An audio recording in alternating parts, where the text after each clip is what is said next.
This is Delta Epsilon Wing reporting. Fleet Admiral, we have discovered the location of the last pocket of resistance on this planet. What do you wish us to do? Over. Open fire. Raise it to the ground. Acknowledged.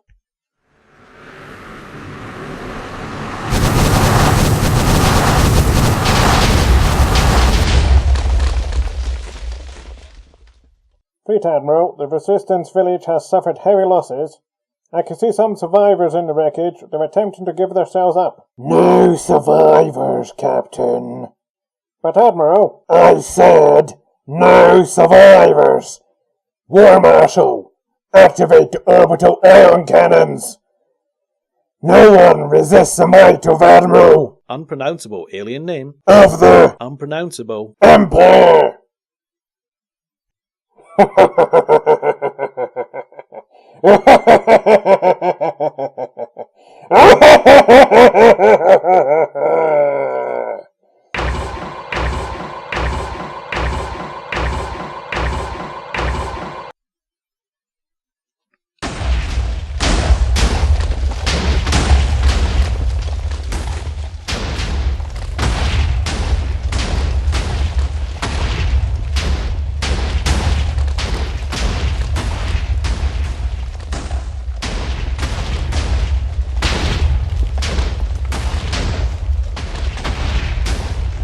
Victorious!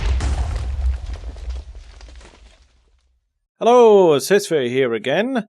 Today, did I build a couple of sets specifically just to show you something? Yes I did.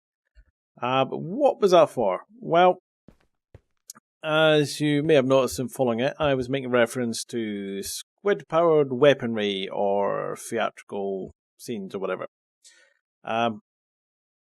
Probably should explain what it actually is.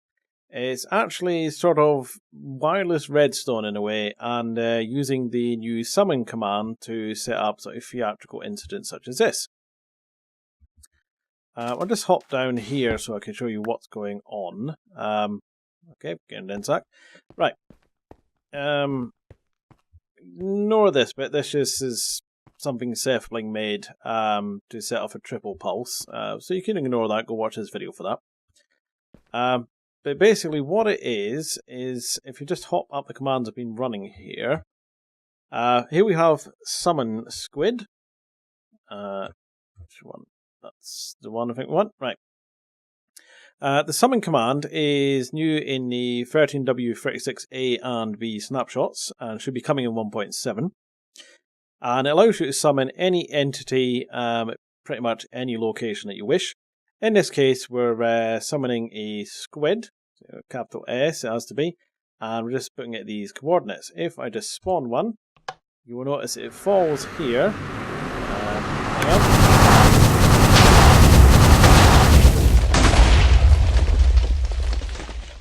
Right, so as the sound effects out of the way, wait for the screen to clear a little.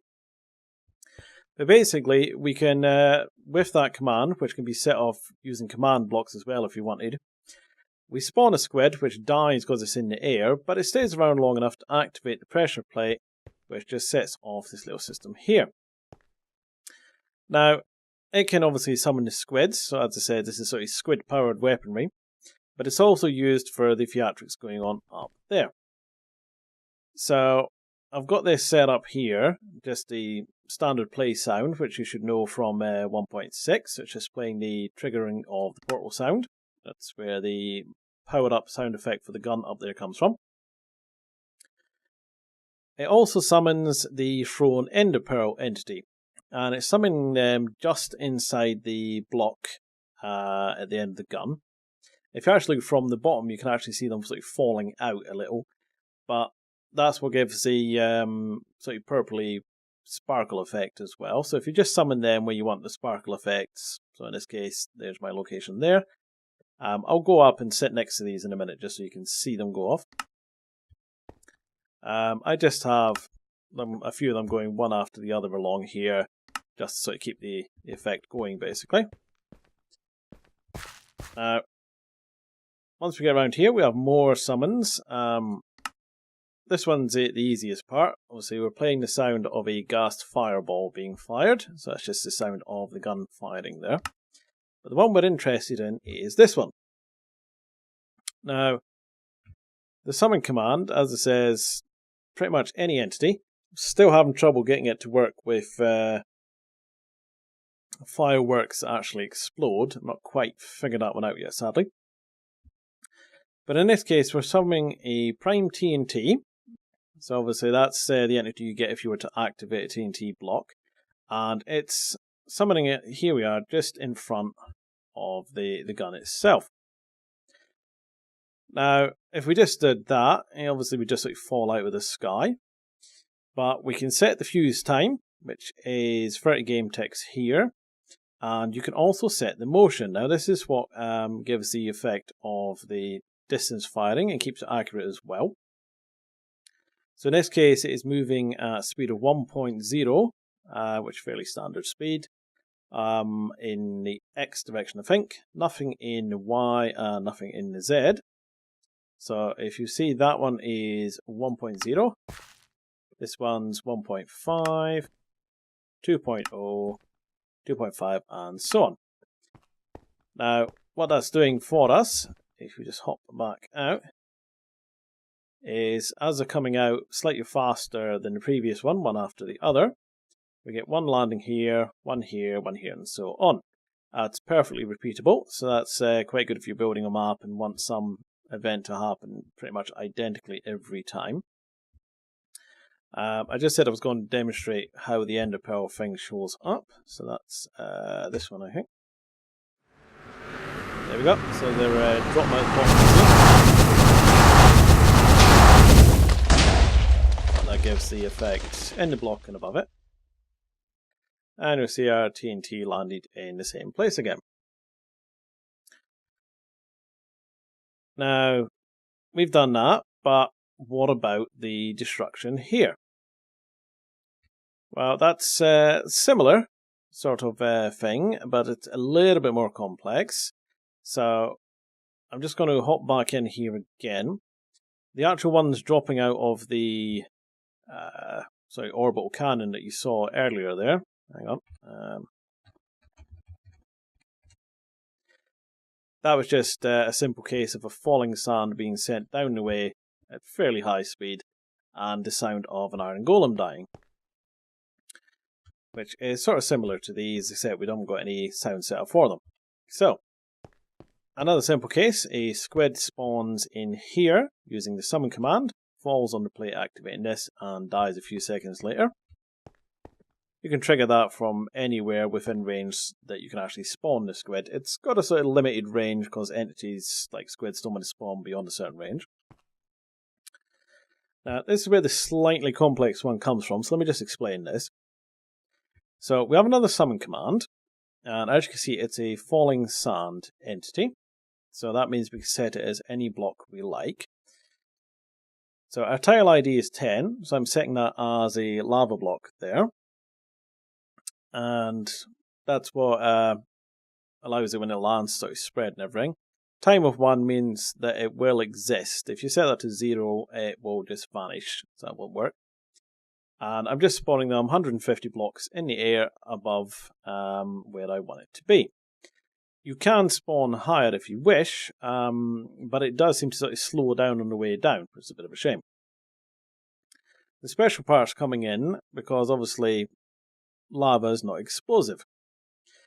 With this falling sand, you can actually nest it with the riding, just like you could use in previous Minecraft versions. We could have stuff riding on top of stuff, you know, sort of like gas on stopping giants and that. If you've seen the snapshot video I've done, I actually had one of those. But in this case, that falling sand is riding on an ID of a minecart TNT. And just for an extra big explosion, that's also riding on a minecart of TNT. So it's 2 TNT minecarts for a nice big blast. Not quite as huge as it was when they were glitchy, probably a good thing. And then we've got another motion command. Now, in the case of this one, it's not going anywhere on the X and it's not going anywhere on the Z. but it's coming down at a speed of -5. Negative means down the way. And that's what sends it at quite a substantial rate. If you don't have this, it just leisurely falls out of the air like a normal minecart would, and doesn't look quite as impressive. You can set that right up to -10 on any of these, which is the highest you can put them. But at -10, you won't even really see the thing dropping. You'll catch a glimpse of the lava block lagging behind, and then that'll be it. But each one of these, just a bit of delay between them, all set in a slightly different place. As you can see, all 150 tall. But this is the sort of stuff you can do with the summon command, and I just got presets of them here, as it's the same ones 3 times, just falling in different places. Let's just get our squid for here. Is this the correct squid? Hang on, I'm just going to check I've got the right squid. Bear with me a second.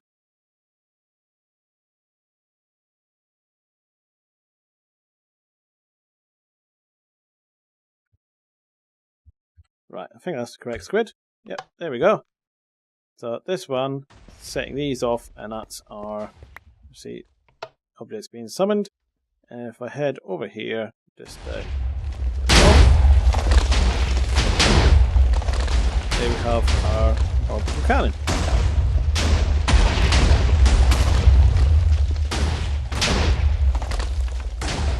So that's a fun little thing you can do with the summon command.